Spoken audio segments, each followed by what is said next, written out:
What does it mean to sow a seed? A seed is something that you put in the ground with proper watering and care. It turns into a great plant.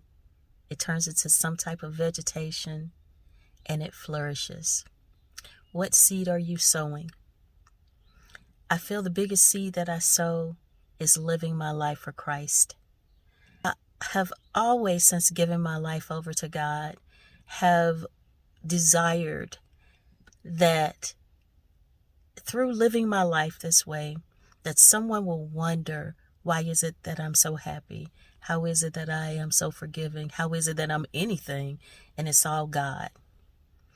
And at that moment, when they want to know, I can offer Christ to them.